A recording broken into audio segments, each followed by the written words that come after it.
You are listening to MMA Think Tank with Jay and Mike.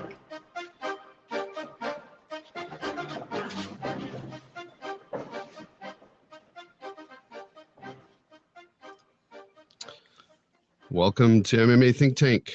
I'm your host, Jay. Along with me, of course, is my co-host, Mike. Anyway, so Mike, I was running into some technical difficulties and actually not really technical. Stupid me. I bet you were trying to text me, weren't you? Yes, indeed, sir. Yes. I misplaced my phone. I don't know where I put it. It's just missing. You know what's good, though, Jay, is guys like us, we don't have our phones. We lived without phones for many years, didn't we? Yeah, we sure did. I remember many years, teen years, there was no cell phones running around. You know, they had the big brick ones, but we couldn't afford those back in the day. That's right. But anyway, we're dating ourselves now. But welcome to those who are here and listening, of course, online. Anyway, Mike, let's get into some mixed martial arts stuff. Let's talk about some things. What's first up on the agenda? What do you want to talk about? Well, we've got some fights that have been released, lately, or we can go just right into Bellator 141 since that's happening Friday. Let's talk about Bellator. Okay, yeah. I mean, Bellator 141 this Friday. Melvin Gillard versus Brandon Gertz. That is the headliner. This is going to be Melvin Gillard's first fight for Bellator. Big UFC guy for a while. Had a couple of fights in World Series of Fighting. Didn't really pan out there. But now he's in Bellator. So that's the headliner. And just real quick before we get onto those fights specifically, the rest of the card is Saad Awad versus Patricky Ferrer, also known as Patricky Pitbull. And we got Lorenzo Hood versus Rafael Butler, and Justin the Big Pygmy Wren versus Josh Burns. That's right. It's the Big Pygmy now. That's right. It's no longer what was it? The Viking. The Viking. Yeah. Yep. Yeah. And good for him. We all, you and I know what that's all about. But if people don't know about Justin Wren's story, it's pretty fascinating. The guy is an inspiration. He's traveled over to Africa and actually helped the pygmies and stuff build wells and stuff for clean drinking water. As he said many times in interviews, he's talked about how these pygmies, like 5,000 children a day die over there because of bad drinking water. And I don't think it's just pygmies either. It's just people in general over there, right? Yeah, it's crazy. And so he's there helping them out, and he's like an honorary pygmy. Like they've welcomed him in, and it's just amazing, his story. If you guys haven't heard of Justin Wren's story, I suggest you listen to this guy. Go read some stuff about him. He's amazing. I'm trying to get him on the show. I hope that we can do that at some point because he's an amazing person. Inspiration. Yeah, one thing that's great too is he didn't just do the wells, but he helped the pygmies actually like get away from their owners. Yes, I said owners. The pygmies are just thought of as just cattle and things like that because they're so small, and Justin Wren was able to, with the help of other people, kind of help get them away from their quote unquote masters. And it's just a big thing that he's doing. So. Yeah, it really is. And like I said, he's a total inspiration, guys. Justin Wren, W-R-E-N is his last name. Yeah. Check him out. The guy is an awesome dude. And he's fighting Friday. He's fighting in Bellator. You want to start with that one? Even though it's not Yeah, let's talk about that. Let's talk about that one. And one of the reasons he signed on with Bellator too is because they said that they were behind the Fight for the Forgotten, which is what his cause is. And so you're going to see a little bit more about that. But he's taking on a guy named Josh Burns. He's 8-8 in overall. He's 0-5 in Bellator. So they're keeping him around, I guess, as kind of a punching bag. I hate to say that about a professional fighter, but I mean, that's just my guess. And maybe that's why they're giving Justin Wren to him first. Wren hasn't fought for 5 years, this is his first fight in 5 years. So a guy like this is probably tailor-made for him. But to give Burns his props, he does have 4 KO wins, 2 submission wins. But when it comes to his losses, all finishes. 4 subs, 4 KOs. Yeah, that's true. And the thing about, this guy that they're keeping around, so to speak, that's 0-5. I don't remember the last time I saw him fight. And has he been in Bellator for very long, or is this just? Yeah, what he's doing is he's losing a couple of fights, then he goes down to a regional promotion, and they bring him back. Yes, You gotta remember too that the heavyweight division there at Bellator is not very big at all. No, but I'll throw. Oh, go ahead, Jay. The heavyweight division in all mixed martial arts is pretty thin at this point. He's got no bigs, no big wins basically in general, but he has lost to Rich Hale, Bobby Lashley, and Rafael Butler, who Rafael Butler we'll talk about later today too. So he's fought some good guys, but he hasn't just finished. He hasn't beaten any. And also, I want to point out too, folks, I've been feeling under the weather lately. I'm sick, and that's why I sound a little different right now. But the show must go on, so to speak. So that's why I'm here today on this beautiful platform, Blab. And I see we have Sean in the house. So what's up to Sean? He's one of the he's the VP here at Blab. So it's great to see him here. Yeah, and like I said to the rest of the people listening before on our last podcast, this one is our 4th one here on Blab. And I urge everybody to come to Blab.im and check it out.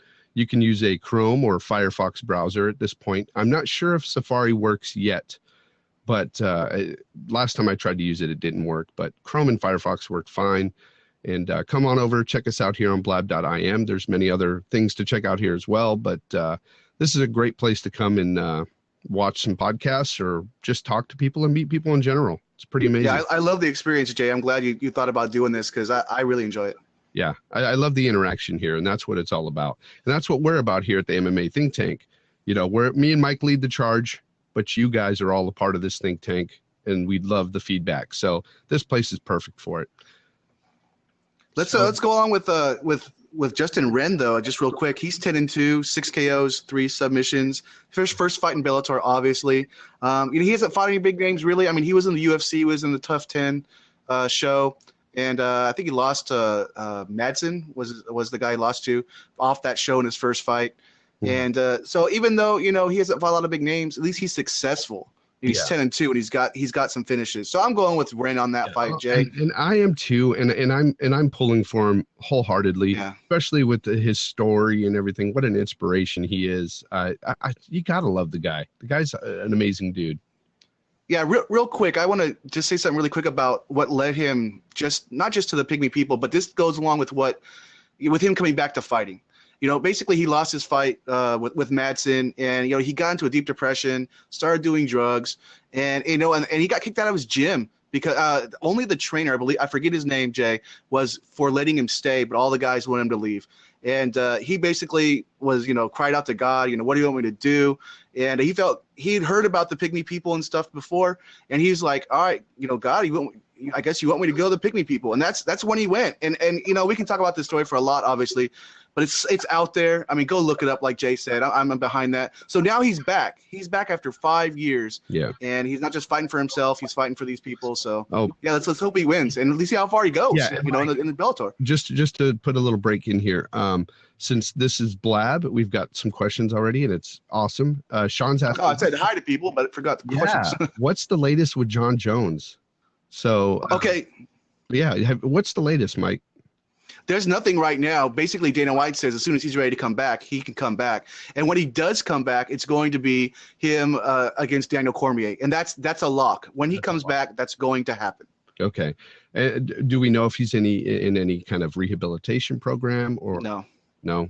No, but Dana White said as soon as he comes back, that's going to happen. So that means Dana White is behind John Jones. Yeah. He's behind bringing him back. There's no, we'll see what happens with this or that. No, he's behind him. But here's the thing, though. Sean brought up a great point. Fan reaction. What if he comes back and, a lot of fans aren't going to be behind him? I'm surely not, gung-ho about him coming back, to be honest.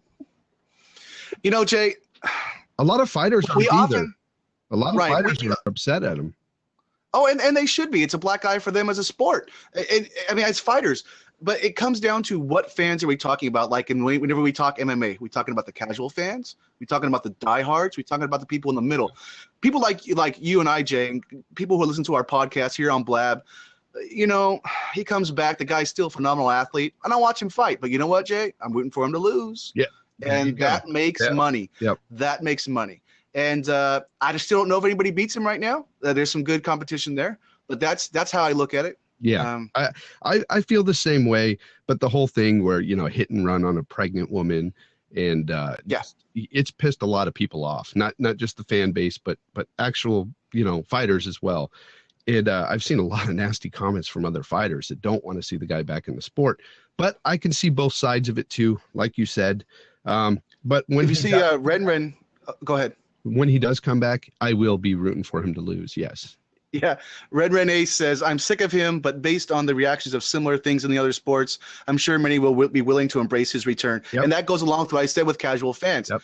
But as a person who's followed him, and, you know, Jay, you know me, I'm a professing Christian and everything. That guy said, you know, he's a Christian, and you know, and he's always like good things. And we all, whether you're a religious person or not, you're going to have your ups and downs. There's no doubt. But he put on this facade to people. And behind the scenes, he's doing drugs. He's cheating on his fiance, the mother of his two children, his two beautiful children, you know, and he's just a bad dude. Now, you know, everybody can be redeemed. I believe that. And we'll see what happens. Maybe it takes 5 years. Maybe he totally changes our mind. And I hope he does. Yeah. But I just don't know what's going to happen. Yeah, I don't know either. But let's just hope for his sake he does change, and his family's sake. Moreover, you know, his daughters, I feel really sorry for them.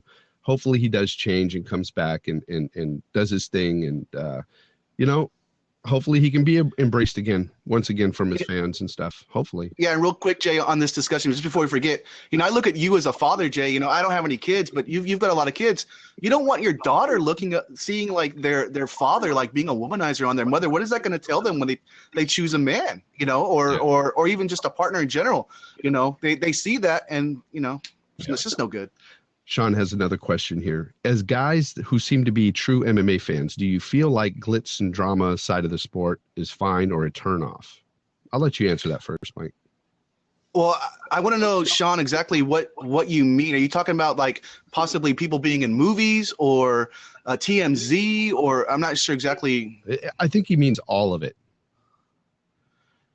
Well, I mean, I guess I'm fine with it, because in so many ways I've watched so many things where there's in the cage and outside the cage, there's on the field and off the field. And I don't think that it's okay to say something that John Jones did, you know, hit and run, you know, and there's a pregnant lady in the car, obviously. But for the sport to get bigger, I'm fine with it. It's just you don't want to lose your core audience, and you don't want to, you know, lose who you are as a fighter and as a person. Yeah. So I like what Ronda Rousey's doing. Let's use Ronda Rousey as an example. Jay, I know you're a big Ronda Rousey fan. You know, I'm coming around. I'm a fan of hers. Ronda Rousey's doing the right thing, in my opinion. Yep. She is, although I do have kind of a story. I don't know if you've read lately, but it's a rumor now, so it's not 100% factual, but I will let you guys know that there's a story on Ronda Rousey right now where now we all heard about the Travis Brown thing. If you haven't, I'll let you know. Travis Brown, he's a heavyweight in the UFC, and a couple of months back, he was accused of beating his wife, his estranged wife. His wife is right now, he's still going under, you know, the scrutiny, and they're looking into all the allegations and stuff still. And but meanwhile, his wife is back on Twitter throwing things out there about I know what you're talking about, saying that Ronda Rousey is now dating her husband who beat her. So that, if that is true, that's pretty bad, because Ronda Rousey is one of those fighters who's come out and talked very badly against folks like Floyd Mayweather about him being a wife abuser. And we don't know for sure if this whole accusation about him beating his wife is true, but if it comes out to be true and she is dating him, I mean, what do you think? Where do you think that puts her? Well, if she finds out, I would assume that if she finds out that it's true, or we find out it's true, she's probably going to drop him like a bad habit. That's my guess. And if she doesn't, then we can discuss things. But isn't it kind of bad though? She's dating a married man. I mean, already. Oh, are they married? Yes. I'm sorry, I forgot if they were or not. Okay. Yeah. Oh, yeah. I don't think you should. I mean, this all comes down to your specific moralities and what you believe and don't believe. I don't think anybody should be dating anybody who's married. But you know, these are not my family. These are not my friends. Yeah. And you know, it's grown-ups are going to make their own decisions, whether it's good, bad, or ugly. And I don't like to see that. I mean, I don't know. I mean, It's just saddening to me if it happens, if that's the case. The only thing is it's very it's very crazy, the whole story, you know, from the accusations of the beatings to now Ronda Rousey dating her hubby, as she says on Twitter. I just don't know. And this person in question, by the way, is Jenna Renee. She's a fitness model. She's basically throwing all this stuff out there now, and she's, you know, really causing a stir in the organization right now with all this stuff. And I just don't know whether or not to believe her or believe the other side. You know, I don't know what's going on here, but right now it's all rumor mill where, you know, nothing's factual. I just wanted to bring that to the table because of the questioning here on the whole, you know, glitz and you know, drama side of things. Stuff happens in the real world. You know, she obviously likes heavyweights though, because she was dating his nickname now is Big Brown, but he's Brendan Schaub. She was dating Brendan Schaub for a while. Oh, was she? So, I didn't know about that. Yeah. Yeah, not very much. I would see it on mixedmartialarts.com and the underground and things like that. It was never really they didn't talk about it a lot, but they were dating. They would show pictures of them being on vacations and stuff like that. Oh, okay. Yeah, she's very private about her private life. You know what I'm saying? She I know that sounds kind of odd, but she doesn't like to speak on, you know, who she's dating or anything. And I've never really heard anything. So this is the first of anything, and it's coming from, like I said, Jenna Renee. I hope that none of it's true, but we'll find out in the coming weeks. I'm sure we'll hear. Mm-hmm. Now, on to more of this fight card, Mike, that's coming up Friday, the 28th. Let's go ahead and just get into the big meat of the card and start with Melvin Guillard versus Brandon Gertz. You know, Guillard, we all know him from the UFC. Like I said, also he fought a couple times in World Series of Fighting. Didn't do too well there. He had a win, but then lost to Justin Gaethje. Had a big falling out there. But Gillard's got 21 KOs. He's beaten guys like Dennis Seaver, Jeremy Stevens, and Evan Dunham. Now, that was a long time ago, though. That we're talking like 2008, 2009. And then he's lost, and listen to this list of the people he's lost to. Nate Diaz, Joe Lozon, Jim Miller, Cowboy Cerrone, Michael Johnson, and the aformentioned Justin Gaethje. So when he fights these good guys, he's one of those guys that gets up there by beating the B-level guys or the fight night guys. But when he stands in the cage with somebody who's really good, he falters. Yeah. We've seen that time and time again with Melvin. Unfortunately for Melvin, you know, I think that, well, actually I should say fortunately, I think he's in the right place. You know, I think Bellator is the right place for him. I think he'll do very well there. If not, take the belt. You know, I think he may be able to do it there, but the UFC was just not the right place, obviously. He could never get done. I think he's got some competition for the belt, but he's got a good chance, Jay, like you said. I mean, he's fighting a guy, let's just real quick, Brandon Gertz is the guy he's fighting. He's 11-4 with 7 subs, so he's a submission ace, it looks like. He's 4-2 in Bellator. He hasn't fought anybody big. And we're going to say that a lot when we're talking about Bellator. There's really, Jay, I don't know, what do you think? Maybe like the top 10% of Bellator, they're really only big names. I don't know how you feel about that, but I'd say 10% of Bellator has some decent names. Below that, you know, you're looking at like, oh, maybe I've heard of that guy, or, you know. Like I mentioned on the last podcast, I believe right now Bellator's number 3. I think World Series of Fighting has better talent, personally. And, of course, UFC is always going to be number 1. But, you know, Bellator, they've got a guy in Scott Coker that I think can really pull them up. You know what I'm saying? And I think he's already starting. Yeah, Scott Coker's a smart guy. And, you know, I just think, it is already starting, but we'll see what kind of talent they can actually pull, you know, because with the World Series of Fighting now, let's face it, I mean, they're pulling a lot of good raw talent in. And, you know, I think that's hurting Bellator. I think if you notice, too, lately that there's more UFC guys that are going to World Series of Fighting once they've been cut or they've been asked to leave the UFC, because they know that they go there, they've got a good competition. And, you know, even though they're on not network television, they're on cable television. They're not, you know, there's not Spike, it's NBC Sports Channel, but they know there's a good relationship between the UFC and World Series of Fighting. So, yeah, I'm going with Guillard on this fight, Jay. I'm going to assume you're going to go with him as well. I'm going with Guillard for sure. I think Guillard takes him. Matter of fact, I think Guillard KOs him.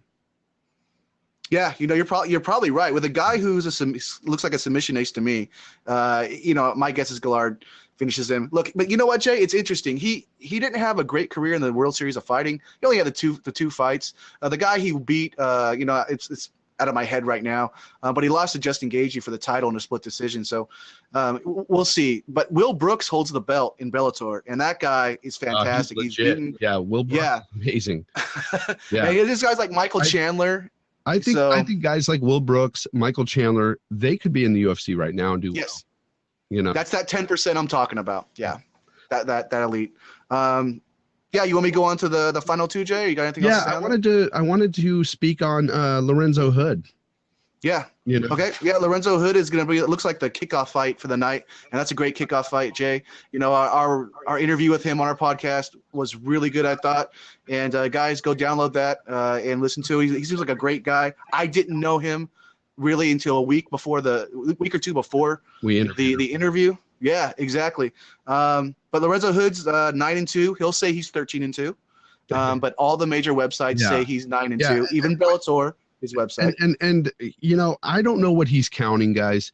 I mentioned that he was 9-2, and he shut me down right away and said, well, yo, I'm 13-2. You know, and just Sure Dogs got it really wrong. got into me. And you know, he scared me even over the phone, guys. This guy's a big intimidating guy, and he scared me over the phone. So I was like, okay, you're 13-2, man. Hey, Jay, I had your back, though. You know, when we do the interviews, obviously we let the fighters say what they want to say. But, you know, guys, I looked at all the major websites. Yeah, we're talking MMA Junkie, MixedMartialArts.com, MMA Fighting, all that stuff. And it says 9-2. Bellator says 9-2. But, you know. His whole promotion is saying 9-2. Why? Right. 9-2, guys. I had it right. But basically, is he counting amateur fights? Is that what he's doing? Well, on the podcast, that's what I asked him. I said, well, I'm not sure. I wasn't sure if that 13-2 meant amateur fights. But he said categorically, no, those were, you know, the real deal. But the guy comes in at with 9 KOs of his 9 wins, all in the first round.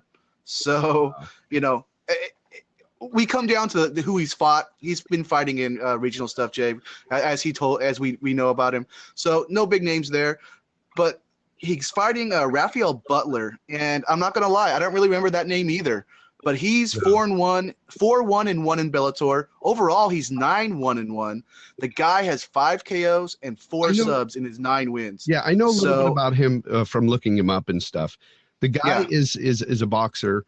That's his pedigree. He's really good at it, and you know, that's why he's got the 5 KOs in Bellator. I think that he has a puncher's chance, of course. But looking at Lorenzo and some of his fights, the guy is a beast. Like, Rafael's going to have a hard time knocking him out. Yeah. I'm not saying it can't happen, but if I were to pick a guy to KO the other guy, it would be Lorenzo KOing Rafael. That's the way I would look at it.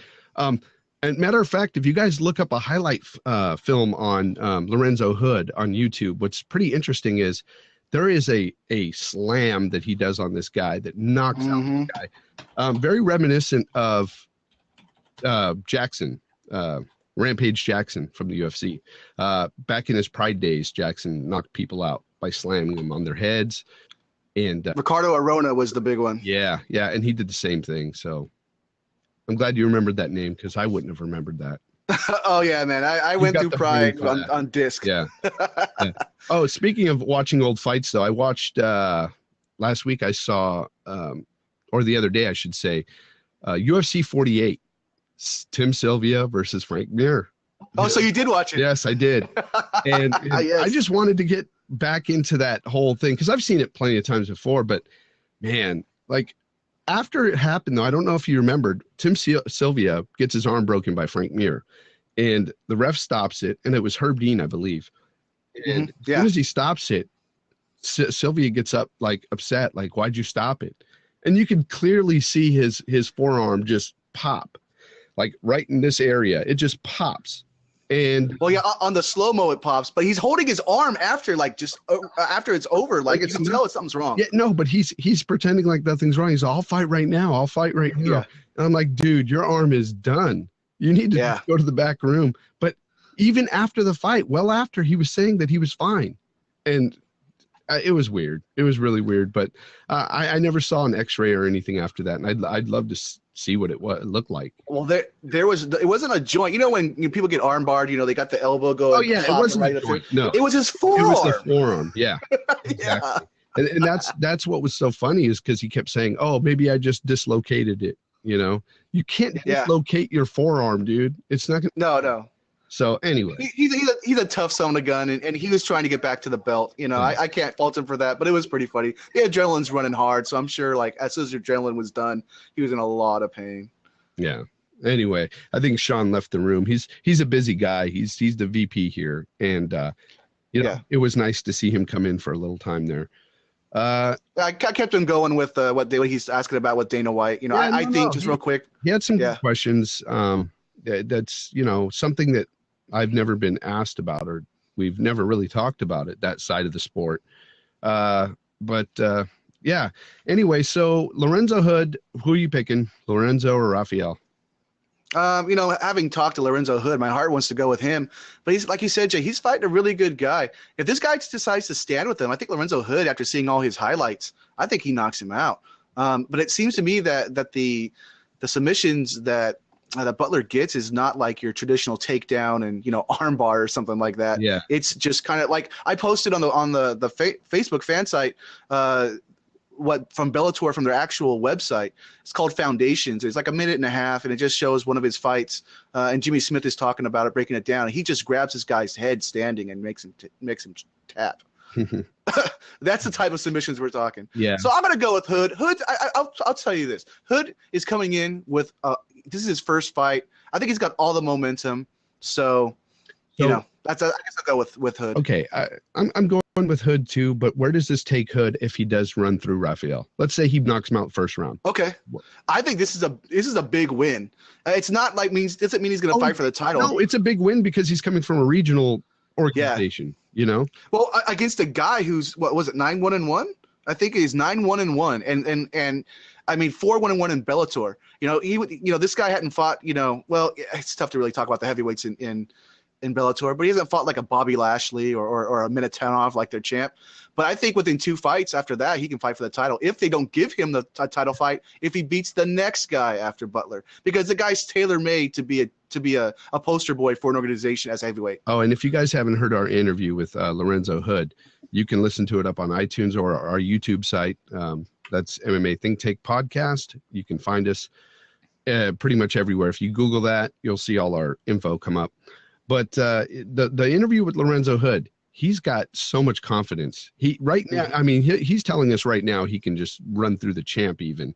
And it's the type of confidence you want to believe. Like the guy is just so convincing. Like even over the phone, you're like, dude, this guy wants to run through everybody, and you can just you can feel that confidence he's got. So I don't know. I'm going with Hood this fight. If he runs through this guy, who knows?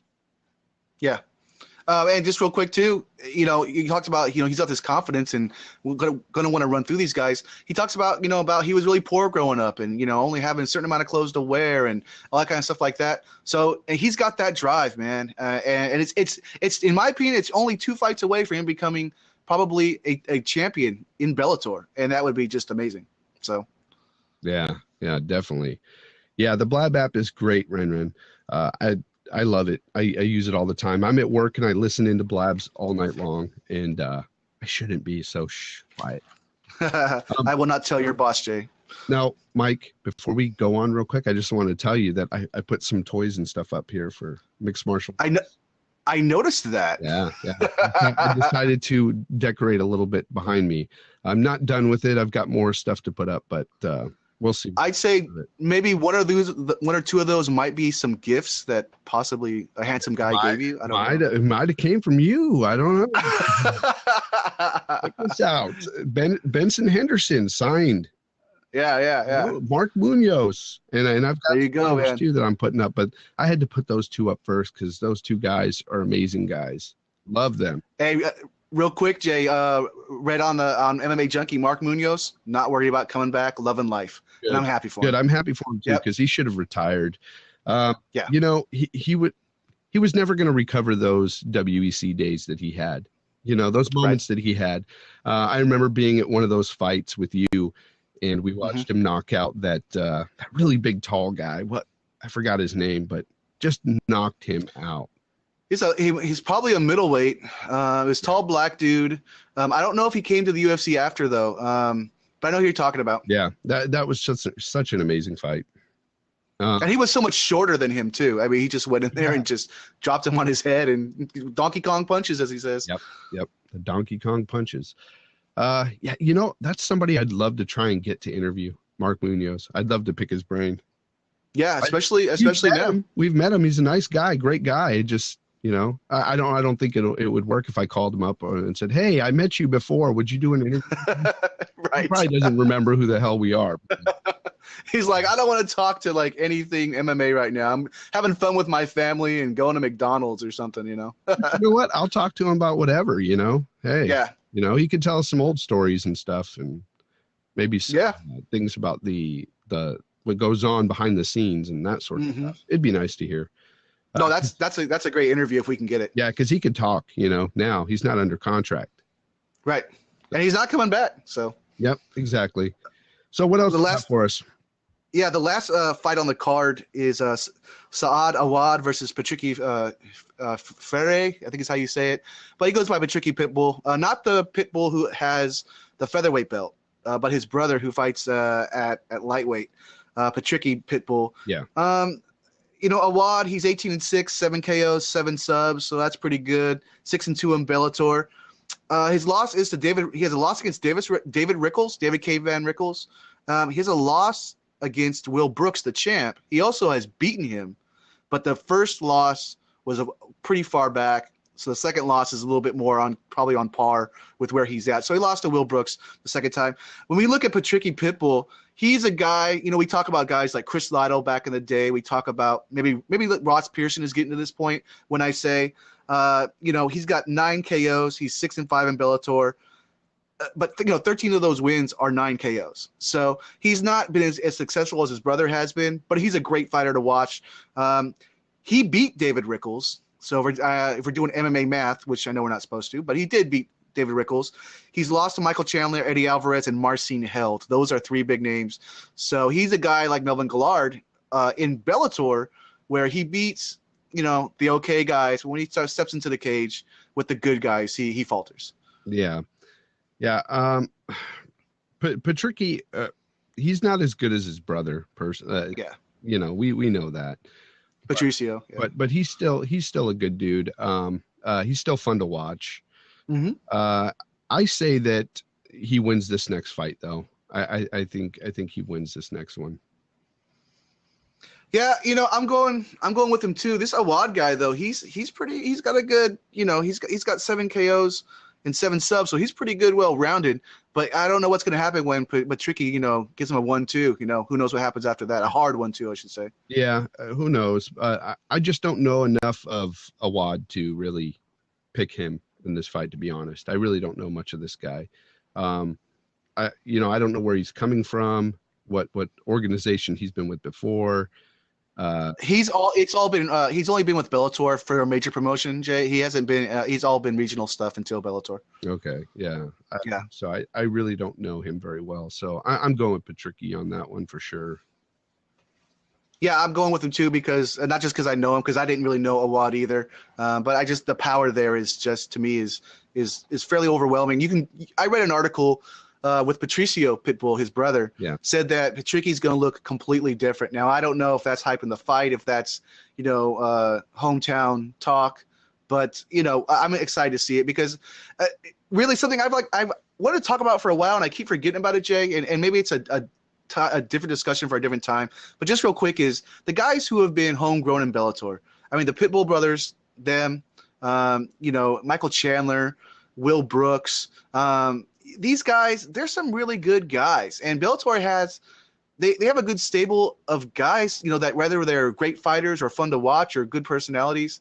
What do you think on that, since they've been around now for 4 years, I believe? Yeah, Bellator? I mean, guys like Will Brooks, like you said, Michael Chandler, those 2 guys in general, and Patricio, those guys are amazing. You know, for sticking with Bellator, honestly, is just my opinion. I think the guys like that could easily come to the UFC and do very well.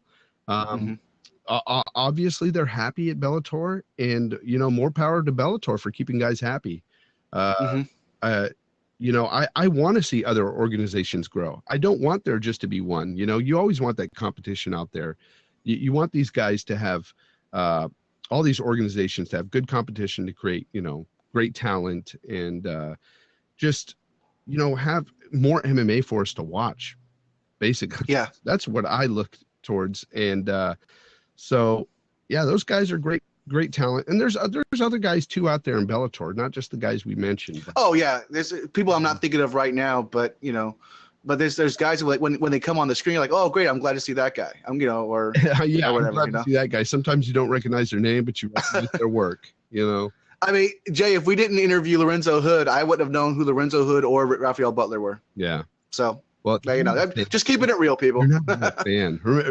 Man. That's right. Yeah. That was said to us a long time ago on a case of it was NFL. But anyway, if you didn't know some obscure guy, you weren't a real fan. The second receiver on the Cowboys. Yeah. Signed with the 49ers, and I was like, I don't really know who that guy is, and I was not a fan because of that. You were not a real NFL fan. You didn't know that. So that's okay. But yeah, so what else do you got for us, Mike? We got some great fights, Jay. We'll just I guess start from what's gone lately and then go back a little bit since our last Blab topic, or actually since our last podcast, guys. So if you're watching on Blab, listening on Blab, check out the podcast. So we're really going 1-2 punches on this, so we might not go over some stuff from previous things, but I'll talk about, I guess, Nate Diaz versus Michael Johnson at UFC on Fox 17 in December. And that's a heck of a fight, Jay. It really is. We haven't seen Nate Diaz in a while. How long has it been? 2 years? It's been 1.5 years or 2 years. I'm not sure, but it's over a year. Yeah, it's been a while. I'm a fan of Nate Diaz. I haven't been much of a fan of his brother, off and on with him for me, because I think he is a good talent, and he's fun to watch at times, but sometimes he gets a little too mouthy and just don't care for it too much. But his brother, what I really like about Nate is his scrambles on the ground. The guy is a great technician. He's an amazing all-around fighter. And yeah, he's more complete. He's more complete than Nick, and he showed that when he won Ultimate Fighter 5. Yeah, so he definitely is. And he, like I said, on the ground, he is really fun to watch transition and get into different areas of his game. It's amazing to watch him sometimes. Do you still remember that fight? I want to say it was Gray Maynard. I could be wrong, where he puts him in the triangle, and then I'm not going to do it on screen because it's not my way, but as he puts him in the triangle, he does this to the cameras, and of course they have to pan away, but he's throwing out the middle fingers, and then he goes like this, and he's just, I mean, like, hey, agree or disagree, maybe he shouldn't have flipped the bird or whatever, but that's the type of thing that gets a lot of fans going. And I'll always remember that. I'll remember him from the Ultimate Fighter 5. And Jay, something that I found out is that these Diaz guys get paid quite well, even though Nick can't seem to buy a house. And so he's got what's called, I'm trying to remember who calls it this. It might be a plug here, the Armstrong and Getty show on Talk 650. They have FU money. Yeah. Meaning if they don't want to fight, I won't fight. I don't need you, So yeah, they have that might be why. Yeah, that's right. But they never seem to get paid well. I mean, they're always complaining, right? But hey, I drive by a house. I want that house. I can't buy it. Yeah. Why can't you buy it, Nick? You're kidding. You know how much money you got paid to fight GSP after you lost your last fight? Come on. Well, I mean, in retrospect, what they're looking at is they're looking at what boxers are being paid, and then looking at what they're being paid as mixed martial artists. There is a big discrepancy. There really is. Oh yeah, but not to buy a house. No, they're getting paid well. Do I think the boxers are getting paid too much? Hell yeah. I think the boxers are the ones that are getting way overpaid, and that I think the mixed martial artists, some of them do need to get paid a bit more, but Nick Diaz and Nate Diaz were getting paid very well for many years, so I don't see an issue. And on the Reebok now the Reebok deal, Nate Diaz and Nick Diaz have a lot of UFC fights. I mean, just something that that I wanted to ask Josh Berkman was when he came back to the UFC the second time, did they count his first fights in the UFC? His first run in the UFC, because the tier system with Reebok is the more you fight, the more money you get paid by endorsing Reebok. Yeah. And the Diaz brothers, they've had a lot of fights. Nick fought a lot early on in your UFC 41, 42, 43, 50, that kind of thing. We went off the Elite XC and Strikeforce, came back, so it just would have been interesting to see. So they're going to be okay. We're going off a little bit too much into their sorry. So let's bring it back into this fight. So Nate Diaz, I can't really say he's been gone for 2 years. There's got to be a lot of ring rust there. I can't say I'm going to pick him to win this fight, to be honest. Is he already past his prime, so to speak, because he's so seasoned and he's been in the game a little too long? That could be. Well, yeah, the conventional wisdom I've been told, or at least I read about, and I believe this to be true, having looked at my favorite fighters and the like, is it's 10 years. That's your window. That's your window for starting and becoming great and winning your title. After 10 years, you start to slow down. Now, Tough 5, obviously he fought before Tough 5, but that was, if Tough 1 was 2005, that means there's 2 a season. That means it's probably 2007 or 8. So he's getting close to being the end. And I don't think he'll ever fight for the title. I mean, excuse me, maybe actually he did fight for the title. He fought Benson. Yes. Yeah, he fought Benson. Only my favorite fighter in the world. So he did fight Benson, but it was kind of a surprise fight, really, in my opinion. But he's made his run. Him in there. It was weird. To me, at that point, he wasn't really the number one guy to fight Benson. Yeah. At that point. He was a guy who was available, who hadn't already lost a couple times or something like that. Yeah, I agree, Jay, because if they would have put him against 3 other guys in the top 5, he probably would have lost to those 3 other guys. If I remember correctly, I think he talked his way into that one too. Because Diaz brothers are great for talking themselves into fights. Into championship fights, no less. Yeah, well, they know that people want to see them fight. They always say, "Look, we're fighters. We're not sportsmen. People want to see us fight." So they have a huge fan base. The Diaz brothers, is mouthy as they are, as crazy as they can be, they have a huge fan base, and people are going to want to come watch them fight. And like I said, I'm guilty of it too. I watch them fight. I like to watch them fight. Nate especially, I think, because Nate is the more complete fighter. But like I said, going back, I think that Nate is towards the end of his career. I think that I can't pick him to win this one. I'm going to have to go against him on this one. It's who shows up, That's what's, it seems like a cop out sometimes, but I'm going to go with Diaz on this one. I'm going to because I don't know what's going on with Michael Johnson. Yeah. And something I wrote about too, we've actually, you and I have discussed, is that this Nate Diaz is going to make Michael Johnson come out of his shell, for good or for bad.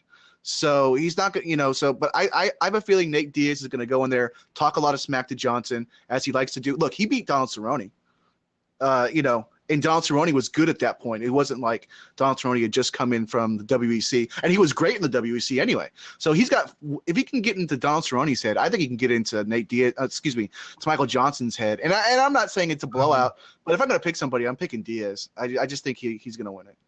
Because of the way Michael Johnson's been fighting, you mean? Like Michael Johnson? Yeah, that as well. Yes. Let's face it, he's a boring fighter. The guy goes in there to basically outpoint the other guy and try to win that way based on that. Whereas, like you've mentioned plenty of times before, if he just turned on that killer instinct switch, Michael Johnson can be a tough guy to deal with. I still think he's a tough guy to deal with, but the point is he doesn't have that killer instinct. He doesn't go out there and finish fights. He basically just kind of goes along with the motions and just plays it safe. And Jay, here's what's going to happen. It's going to be Diaz going, "Come on, like, what do you got? What do you got?" And then we're going to know then, is Michael Johnson going to go forward after 1-2, or is he going to cower back? And that's part of my deal on picking Diaz. But it's really a pick 'em fight, in my opinion. I don't think either of us are really wrong. Even thinking about all that, I'm still going Johnson. I'm picking Johnson only because Johnson's the the younger guy. He's not fought as many times as Diaz in the cage. I think Diaz is towards the end of his career. It seems like the last couple times I saw Nate fight, he just didn't look himself. Well, yeah, Thompson finished him, and that was Thompson's second to last fight. Thompson's now in Bellator. So yeah, I'm not confident in Diaz right now. And like I said, I like Nate Diaz. I'm just not confident in the guy right now. So I'm going to go with Michael Johnson on that one. I'm sure he'll get it done. Even if it's by decision, I think he'll win. Yeah. Well, let's look at the clock, Jay. It's 6:47. So let's just get into the final, not the final one, but just the big one, which is Chad Mendes versus Frankie Edgar, main event at Tough 22 finale in December. That's huge. And I've been waiting for this fight for a couple of years now. Because they were the two best featherweights, not Jose Aldo. And then Conor McGregor did his thing in the last 2 years, and I would put McGregor above those guys now. But I still have wanted to see that fight. The wrestler, they're both great wrestlers, great strikers. Jay, go ahead, man. Why don't you go and start off, and we'll go back and forth. I know a lot of people have been waiting for this fight. And matter of fact, here on Blab, a couple guys have expressed interest in this fight for quite some time. Manoir, who we've met here, he's from Canada. He's been talking about this fight for a while. He's been wanting to see it, and now it's here. He's excited. I told him the other night about it when the news hit. And I'm excited for this fight too. We've talked about this plenty of times before. We got the two best wrestlers in the featherweight division fighting. It's going to be amazing to watch. I really don't know who's going to win here, but I have a sneaky suspicion we're going to have a Chad Mendes who's fallen in love with his hands, Mike. I have a feeling he's going to try to box Frankie Edgar, and that's going to be his downfall. If he does that, he loses. Frankie Edgar will win on points. Yeah, that's obviously one. I agree with that can happen. I'm going with Mendes on this one. There's really no anybody who says hands down who wins this fight.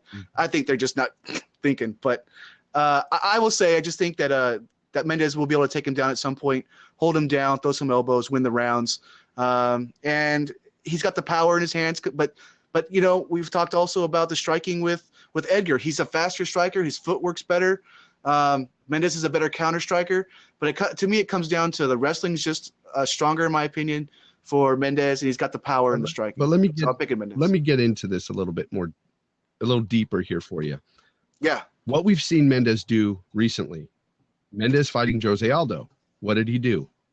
He stood with Aldo. Okay. He fought Conor McGregor.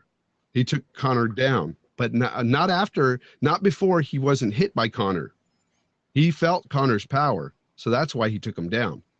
Which he denies now, by the way. Not to get you off your. No. We all know. On UFC tonight, he denied it. He goes, "I didn't feel anything." Yeah. Okay. So, I think he's lying. A lot of fighters are going to say that. They're going to talk a big game. But, I think he's lying. But let's just look at the fights he's been fighting here. Ever since Dwayne Ludwig has come into their camp and taught them how to box at Team Alpha Male, all the fighters there have been boxing. They've been standing up and doing their thing. The only one to be really accomplished in that so far has been, of course, what's his name? The champ, from Alpha Male. Are you talking about TJ Dillashaw? TJ Dillashaw. There you go. Sorry, I was reading the comments on the side, Jay. I apologize. Yeah. So TJ Dillashaw. Okay, he's the only one that's really been able to get it done with the boxing. He's took whatever Dwayne put in the Kool-Aid, and he's okay. But so much so that he goes to Dwayne Bang Ludwig's gym now that he's left Alpha Male to get the final touches. But here's my point. You got Chad Mendes, who's a wrestler. That was his bread and butter. That's what he came up with. That's what he was winning with. And then he just fell in love with this whole boxing game. So now he's been boxing people. And until he fought Conor McGregor and felt that power, he decided, I don't want no more of that. I'm taking him down. So he takes him down, and he screws up somehow, trying to get that, trying to transition into a sub. Like a guillotine, I think. Guillotine, and he didn't get it, messed up. Conor got up, knocked him out. Okay. I think going into this fight with Frankie Edgar, he's thinking if Frankie doesn't have the power, which we all know Frankie's not known for his power in his hands, he's more of a point fighter. I think he's going to stand and bang with him. I really do. I think he's going to stand and bang with him, and it's going to be a big mistake because Frankie Edgar is so much faster and it's got better hands. And I think he's not going to feel that power from Frankie, so he's going to keep standing looking for that KO, and he's not going to get it. Frankie's got a chin, and Frankie's fast. So that's the way. If that is what happens, if he comes in thinking he's not going to wrestle at all, then I completely agree with you, because that's something that happened when he beat BJ Penn the first time. You know, he just went in there and just, you know, people said, oh, he just walked around BJ Penn. No, he walked around him and threw a lot of punches and landed a lot of punches. And, you know, so I certainly see that's one of the things that can happen. And I just think, go ahead. And you brought up that fight. I had to jump in because you brought up that fight. That fight meant a lot to me because, you know, when he fought BJ Penn that first time, who's the guy that said that Frankie Edgar might just beat BJ Penn? When everybody, I was behind you, brother. You were correct. The guy who was saying this guy, I think, is going to beat BJ Penn, and I was a huge BJ Penn fan. You know that you hated BJ Penn at that time. Yes, I did. I loved BJ Penn, but when I saw Frankie coming up, I said, "Man, I think Frankie's going to do it. He's the answer to this puzzle." And he's the answer, Jay. Remember, I was saying that. I said he's the answer to this puzzle. He's going to beat BJ Penn, and he beat him. And I was a huge fan of BJ Penn. So, yeah, he beat him. Real quick, Rooney says, think Frankie could be winding down a bit. Didn't look like old Frankie versus Faber. That's possible, but, you know, Faber hasn't looked like Faber the last few fights. He's getting up there too. Yeah. So I guess I'll disagree, Rooney. I don't want to say you're wrong because you're seeing things maybe I'm not seeing, because that's how, you know, when we watch sports. But I think he still has a good chance of beating Chad Mendes. I just think Chad's power is going to catch him at one point, and if he takes him down, Jay, you talked about real quick about the Conor fight. When Mendes tried to take him down, he took him down 2 times, one in each of those rounds, and held him down quite a long time. Mm-hmm. I think that the first round, the round ended, and he was on top. But then the second round, he made the mistake of going for the sub, or Conor McGregor just was really good on his back and got up. So that's another thing I'm looking at, where if he takes the smaller Edgar down, that he might be able to pull that out. So yeah, I really think it was a case where Mendes went for that sub a little too early. He rushed into it, so to speak. I think he was hurt too fast, and Conor just got up. And Conor, let me say this. Conor didn't look fantastic off of his back, but what he did look good in is defending off of his back. He defended a lot of those elbows. And I was impressed with that. I have to say, I was really impressed with that. Hey, JD, Rooney's saying that he thinks Frankie's past his prime. Do you think he's past his prime? No, I don't think he's past his prime yet. Yeah. I think Frankie's still in there, and I think Frankie wins this fight. To me, it's not about Mendes being past his prime either. Mendes is still a young guy. I just think Mendes has his heart set on knocking people out now, and he just needs to stop with that. Like, the knockouts will come, but do what you're good at. You know, stay with what you're good at, and the knockouts will come.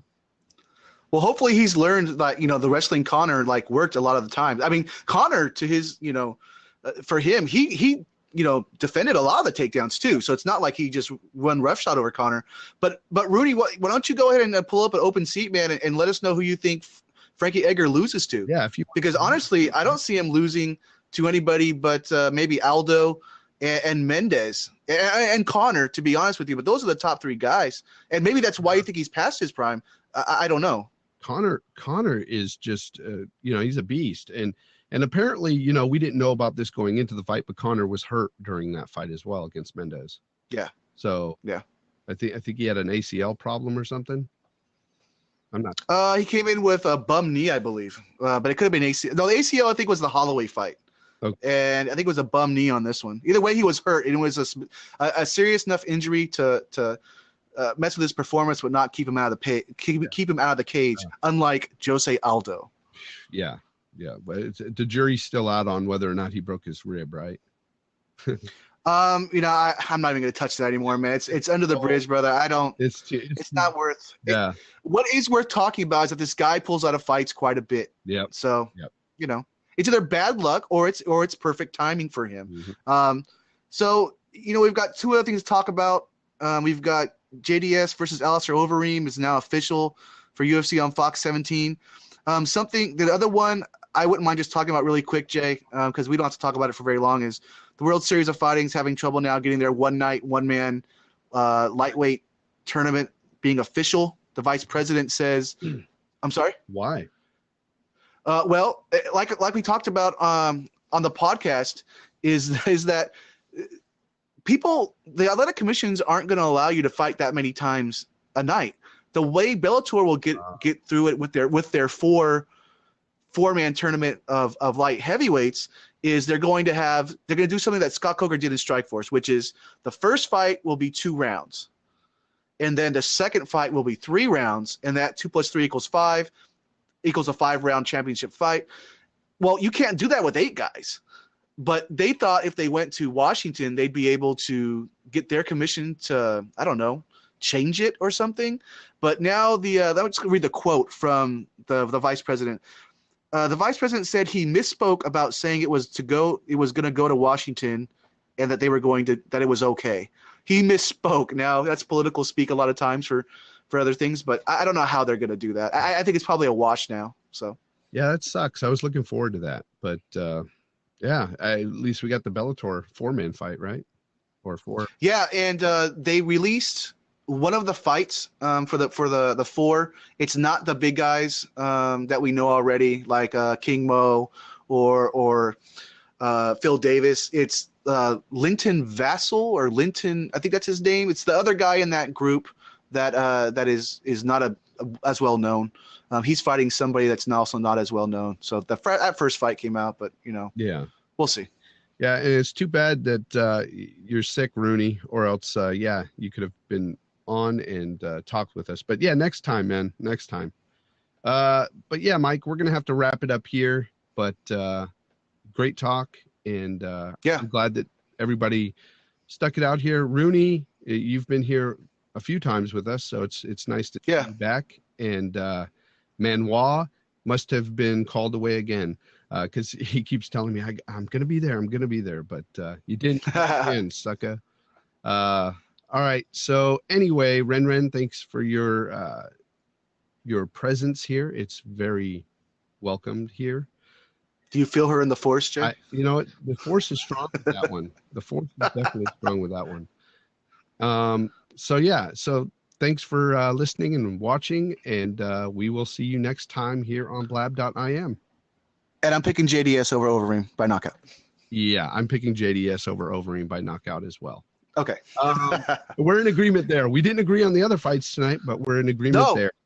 And remember, as always, guys, check out the Facebook at MMA Think Tank Podcast. Like it, view it, read it. Mike's always working hard on it. It's a great Facebook site. And he's always updating it. I'm going to be doing it right after this, actually. Lots of good articles there. And as always, you can leave us a message at mmathinktank@gmail.com or the call-in number at 925-237-1296. All right, guys. Until next time, see you later.